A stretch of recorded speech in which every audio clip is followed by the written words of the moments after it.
Les autorités juives de Jérusalem envoyèrent des prêtres et des lévites à la rencontre de Jean.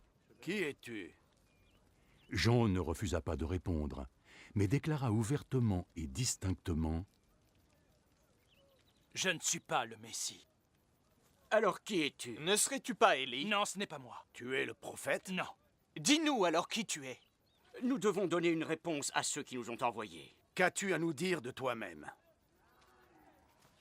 Jean répondit en citant le prophète Isaïe. « Je suis la voix de celui qui crie dans le désert. Préparez un chemin pour la venue du Seigneur !»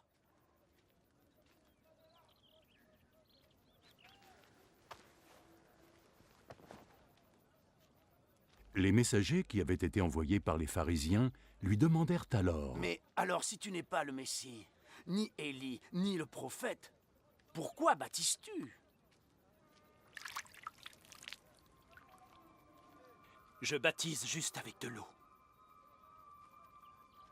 Mais il y a parmi vous celui que vous ne connaissez pas. Il vient me voir.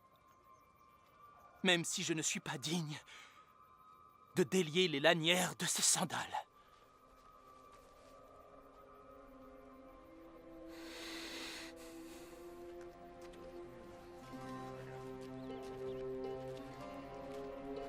Tout cela se passait à Béthanie, sur la rive est du Jourdain, là où Jean baptisait.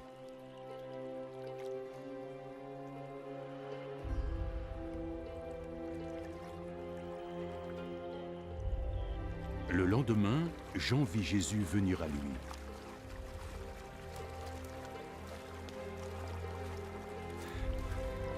Là, voici l'agneau de Dieu qui enlève le péché du monde.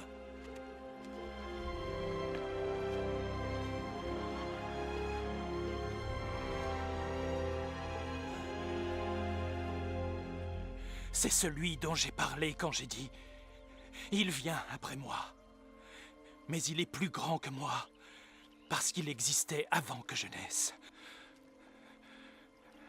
Je ne savais pas qui il serait, mais que je viendrais ici le baptiser avec l'eau, afin de le faire connaître au peuple d'Israël. Et Jean nous a livré ce témoignage. J'ai vu l'Esprit descendre du ciel comme une colombe et se poser sur lui. Je ne savais toujours pas que c'était lui, mais Dieu, qui m'a envoyé baptiser avec l'eau, m'avait dit « Tu verras l'Esprit descendre et s'arrêter sur un homme. Il est celui qui baptise avec le Saint-Esprit. » Je l'ai vu et je vous le dis, il est bien le Fils de Dieu.